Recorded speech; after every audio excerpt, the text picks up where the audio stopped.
Hello students, date 31 दिसंबर 2024 में current affairs से बनने वाले क्वेश्चंस को हम लोग जो है पढ़ेंगे। चलिए शुरू करते हैं।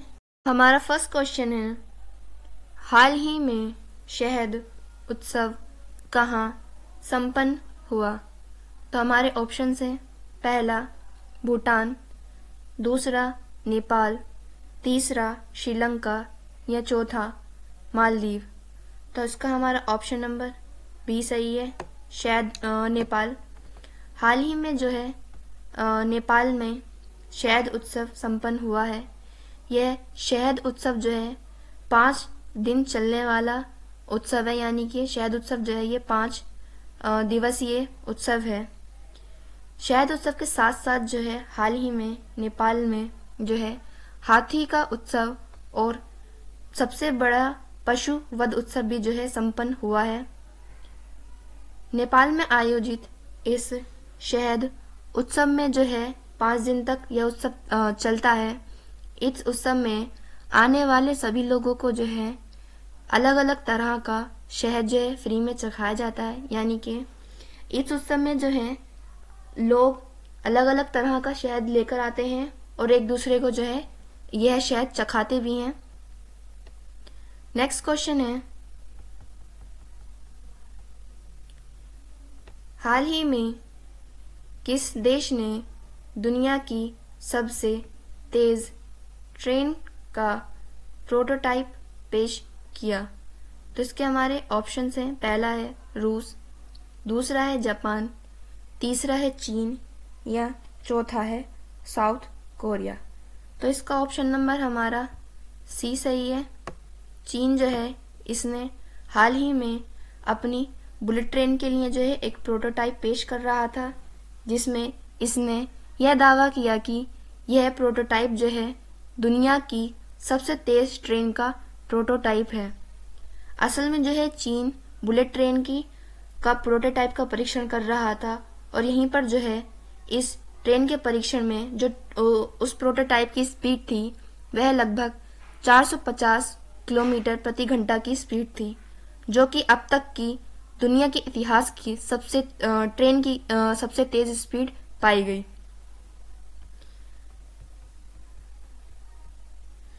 चीन ने यह प्रोटोटाइप जो है हाई स्पीड बुलेट ट्रेन का मॉडल टेस्ट किया।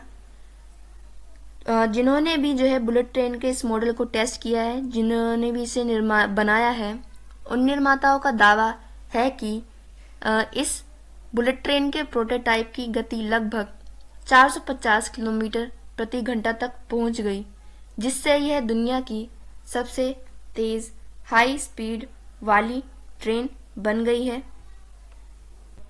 अभी जो है चीन ने सबसे तेज प्रोटोटाइप ट्रेन का रिकॉर्ड बनाया और इसके साथ साथ ही जो है चीन के 2 अंतरिक्ष यात्रियों ने जो है अभी तक सबसे लंबा रिकॉर्ड बनाया है स्पेस में रहने का, यानी कि स्पेस स्टेशन में स्पेस वॉक का रिकॉर्ड बनाया, जो कि सबसे लंबा समय था, यानी कि 9 घंटे का सबसे लंबा समय का रिकॉर्ड बना लिया है और यह जो है चीन के 2 अंतरिक्ष यात्रियों ने बनाया है। नेक्स्ट क्वेश्चन है, हाल ही में king cup international badminton open में किस भारतीय खिलाड़ी ने तीसरा स्थान हासिल किया? तो इसके हमारे ऑप्शन हैं, पहला है हमारा विनय सिन्हा, दूसरा है हमारा लक्ष्य सेन, तीसरा है हमारा मनोहर शर्मा या चौथा है हमारा इनमें से कोई नहीं। तो इसमें हमारा ऑप्शन नंबर बी सही है, लक्ष्य सेन। लक्ष्य सेन जो है हाल ही में king cup international badminton open में जो है भारत की ओर से खेल रहे थे और यहीं पर जो है लक्ष्य सेन ने इस इंटरनेशनल बैडमिंटन ओपन में जो है तीसरा स्थान हासिल किया, यानी कि लक्ष्य सेन जो है भारत के लिए ब्रॉन्ज मेडल जीत कर लाए। King cup international badminton open को जो है थाईलैंड होस्ट कर रहा था और यहीं पर जो है लक्ष्य सेन भारत की ओर से ब्रॉन्ज मेडल जीतकर लाए। भारतीय बैडमिंटन खिलाड़ी लक्ष्य सेन ने किंग कप बैडमिंटन ओपन में जो है एक शानदार प्रदर्शन करते हुए king cup international badminton open में जो है फ्रांस के एक उभरते हुए खिलाड़ी जिनका नाम है एलेक्स लेनियर, उनको जो है गेम में सीधे हराकर तीसरा स्थान हासिल किया। नेक्स्ट क्वेश्चन है,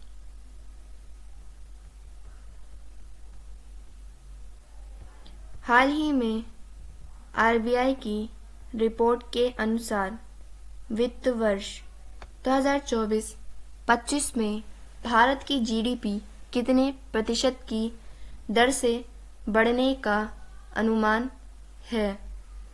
तो भारत की जीडीपी की जो रिपोर्ट की दर है वो हाल ही में आरबीआई या रिजर्व बैंक ऑफ इंडिया ने जो है जारी की है। आरबीआई की इस रिपोर्ट में जो है हमारे पिछले 2 साल का रिकॉर्ड और वर्तमान जो चल रहा है यानी कि 2024 और 25 जो वर्तमान में हमारे वर्ष चल रहे हैं, इनकी जीडीपी रिपोर्ट जो है जारी की है। और इस रिपोर्ट के अनुसार आरबीआई का यह कहना है कि भारत की दर 6.6% के हिसाब से जो है बढ़ रही है। इस हिसाब से हमारा इसका ऑप्शन नंबर सी सही हो जाता है कि भारत की जो जीडीपी ग्रोथ है, जो जीडीपी वृद्धि दर है, वह 6.6% के हिसाब से बढ़ रही है।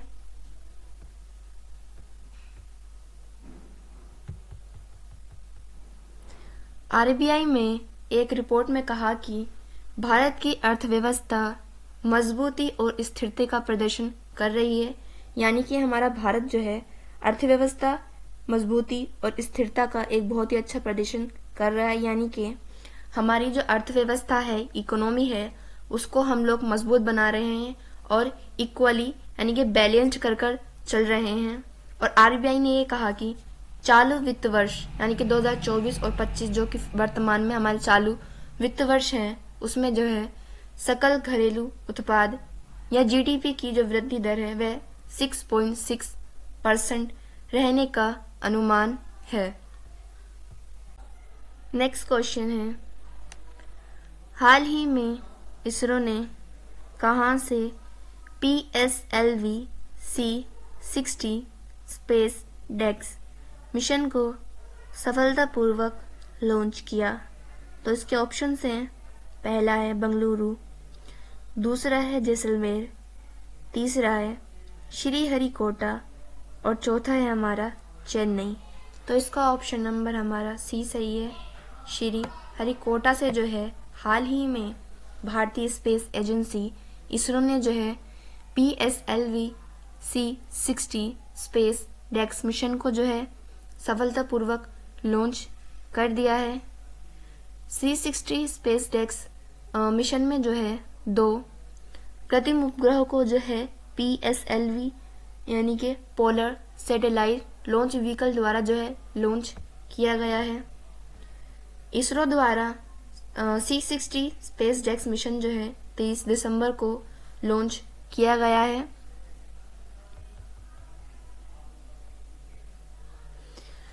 यह मिशन जो है इसरो ने 30 दिसंबर 2024 को जो है 22 इसरो ने C-60 स्पेस डेक्स मिशन जो है 30 दिसंबर 2024 को लॉन्च किया। इसरो ने यह मिशन जो है रात को लगभग 10:15 पर, जो कि भारतीय समय अनुसार SDSC 4 श्रीहरिकोटा से निर्धारित किया। स्पेडेक्स मिशन जो है PSLV यानी कि पोलर सैटेलाइट लॉन्च व्हीकल द्वारा प्रक्षेपित 2 छोटे अंतरिक्ष यान का उपयोग करके अंतरिक्ष में डॉकिंग के प्रदर्शन के लिए एक लागत प्रभावी प्रयोग का प्रदर्शन मिशन है। यानी कि इस मिशन को लॉन्च करने का उद्देश्य यह है कि इसरो स्पेस में जो है डॉकिंग का प्रदर्शन कर सके। डॉकिंग हमारी वह प्रक्रिया होती है जिसमें 2 अंतरिक्ष यानों को जो है आपस में जोड़ा जाए फिर वापस हटाया जाए या फिर वापस जोड़ा जाए, इसको जो है हम लोग डॉकिंग कहते हैं। और इसी डॉकिंग का प्रदर्शन जो है अब इसरो स्पेस डेक्स मिशन के द्वारा जो है अंतरिक्ष में इसका प्रदर्शन करेगा। नेक्स्ट क्वेश्चन है, हाल ही में किसने यूक्रेन के लिए 2.5 बिलियन डॉलर की अतिरिक्त सुरक्षा सहायता की घोषणा की?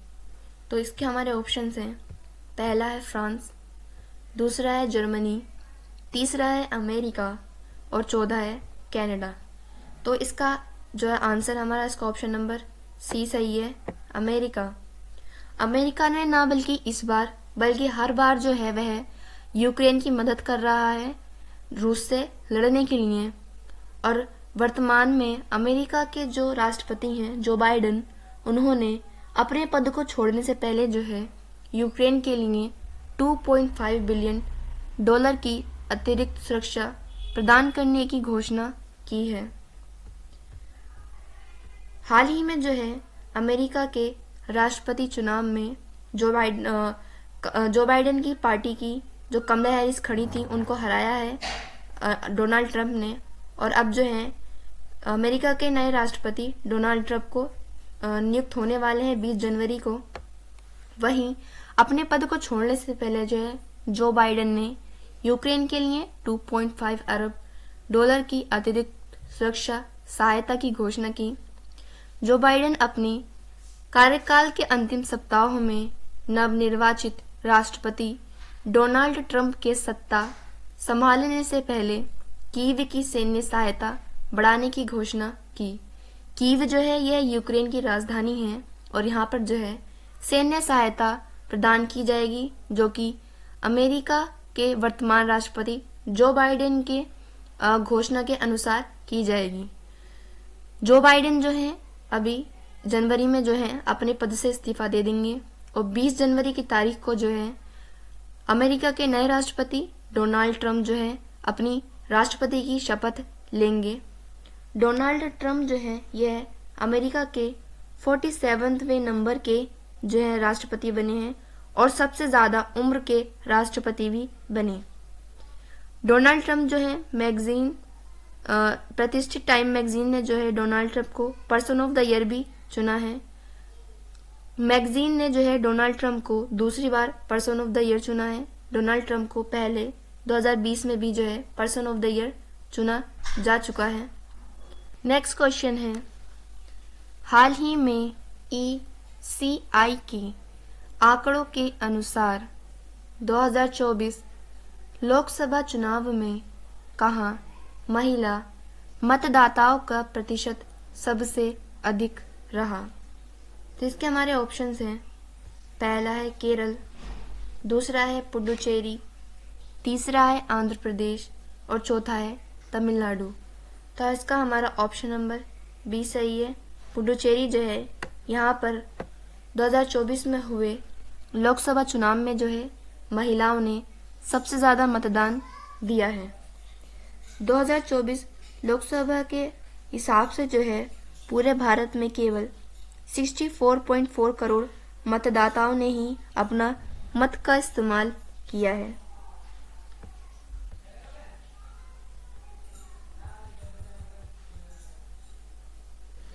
लोकसभा चुनाव डाटा के अनुसार चुनाव में 64.4 करोड़ मतदाताओं ने ही जो है अपने मताधिकार का इस्तेमाल किया, जिसमें महिला मतदाताओं का प्रतिशत 65.78% रहा, जबकि पुरुष मतदाताओं का प्रतिशत सिर्फ 65.55% रहा, जिसमें सबसे ज़्यादा महिला मतदाता पुडुचेरी में पाई गई।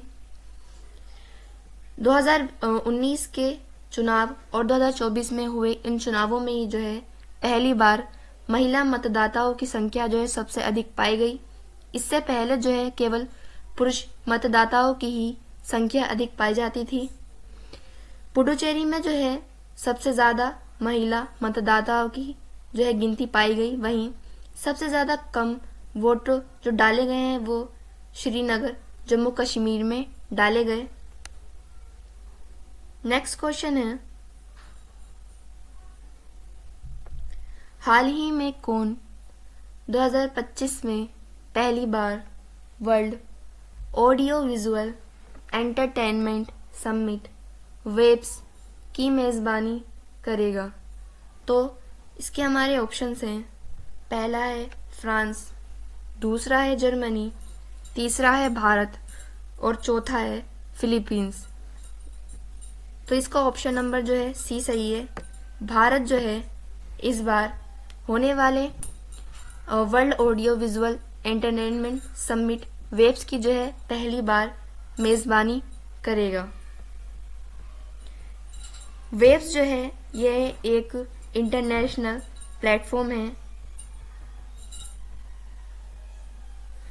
हमारा देश भारत जो है पहली बार वर्ल्ड ऑडियो विजुअल एंटरटेनमेंट यानी वेब्स का आयोजन जो है करने वाला है।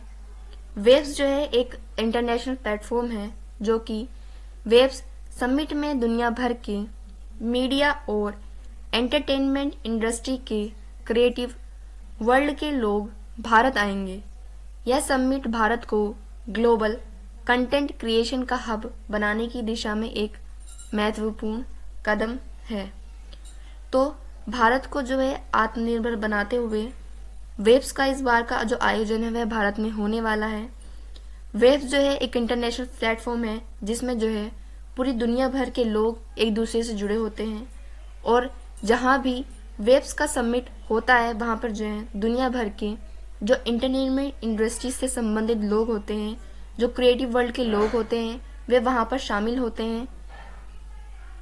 अब भारत जो है इस बार होने वाले वेब्स समिट की मेज़बानी करेगा जिसमें जो है भारत अपने आप को एक ग्लोबल कंटेंट के तौर पर जो है पूरी दुनिया के सामने अपने आप को पेश करेगा और भारत का यही कदम जो है भारत को एक ग्लोबल कंटेंट क्रिएशन हब बनाने की दिशा में एक महत्वपूर्ण कदम है। नेक्स्ट क्वेश्चन है, हाल ही में भारत और किस देश ने आर्थिक सहयोग और व्यापार समझौतों के 2 साल पूरे किए? तो भारत ने जो है किस देश के साथ मिलकर आर्थिक सहयोग और व्यापार समझौते के पूरे 2 साल पूरे किए हैं? तो इसके हमारे ऑप्शंस हैं, पहला है यूएई, दूसरा है ऑस्ट्रेलिया, तीसरा है सऊदी अरब और चौथा है इंडोनेशिया। तो इसमें हमारा ऑप्शन नंबर बी सही है। ऑस्ट्रेलिया के साथ जो है भारत ने 2 साल का समझौता पूरा किया है। यह 2 साल का समझौता जो है आर्थिक सहयोग और व्यापार समझौता है। जैसा कि इसके नाम से ही पता कर सकते हैं कि इसमें जो है भारत और ऑस्ट्रेलिया दोनों ही देश एक दूसरे को आर्थिक तौर पर जो है एक दूसरे का सहयोग करेंगे और एक दूसरे जो है व्यापार भी करेंगे। भारत और ऑस्ट्रेलिया के बीच आर्थिक सहयोग के लिए जो है यह व्यापार समझौता हुआ है जिसमें जो है भारत ऑस्ट्रेलिया आर्थिक सहयोग और व्यापार समझौता कहते हैं। क्योंकि ये भारत और ऑस्ट्रेलिया के बीच में हुआ है इसलिए यह भारत ऑस्ट्रेलियाई आर्थिक सहयोग समझौता कहलाया जाता है। भारत और ऑस्ट्रेलिया के बीच में यह आर्थिक सहयोग समझौता जो है यह 2 अप्रैल 2022 को दोनों ही देशों ने जो है इस पर हस्ताक्षर किए थे। यानी कि भारत ऑस्ट्रेलियाई आर्थिक सहयोग समझौते पर दोनों देशों ने 2 अप्रैल को हस्ताक्षर किए, रजामंदी दी और वहीं भारत ऑस्ट्रेलियाई आर्थिक सहयोग समझौता जो है 29 दिसंबर 2022 से लागू हुआ, जो कि 29 दिसंबर 2024 को इस समझौते को लागू हुए पूरे 2 वर्ष पूरे हो चुके हैं। नेक्स्ट क्वेश्चन है,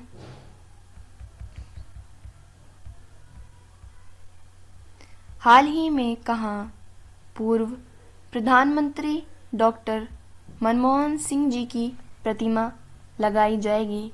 तो इसके ऑप्शन से हमारे पहला है शिमला, दूसरा है जयपुर, तीसरा है हैदराबाद या चौथा है दिल्ली। तो इसका हमारा ऑप्शन नंबर सी सही है। हैदराबाद जो है यहाँ पर पूर्व प्रधानमंत्री डॉक्टर मनमोहन सिंह की जो है प्रतिमा लगाई जाएगी। मनमोहन सिंह जी का जो है हाल ही में निधन हो गया है। मनमोहन सिंह जी का निधन जो है 92 वर्ष की उम्र में हुआ।